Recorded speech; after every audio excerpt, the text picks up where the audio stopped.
पुढे एक मोठी बातमी येते। पुण्यातून पुणे महापौर कार्यालयाला धमकीचा ईमेल आलेला आहे आणि पुणे महापौर कार्यालयाला हा ईमेल आलाय।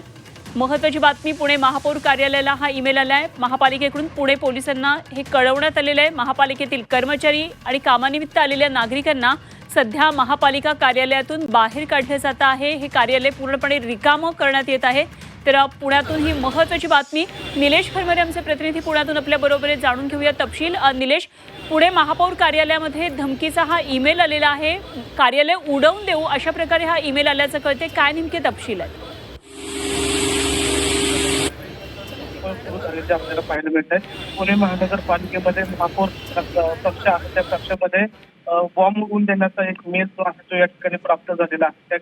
त्याच पार्श्वभूमीवर आता महापालिकेचे जे कर्मचारी किंवा जे नागरिक आहेत त्यांना या ठिकाणी सुरक्षित बाहेर काढण्याचं काम जे आहे ते या ठिकाणी सुरू झालेलं आपल्याला पाहायला मिळत आहे। खरं तर या ठिकाणी जर बघितलं तर खबरदारी म्हणून तिथला परिसर जो आहे तो मोकळा करण्यात आला, मात्र पोलीस आणि बॉम्ब शोधक पथक जे आहे ते सुद्धा या ठिकाणी दाखल झालेलं आहे।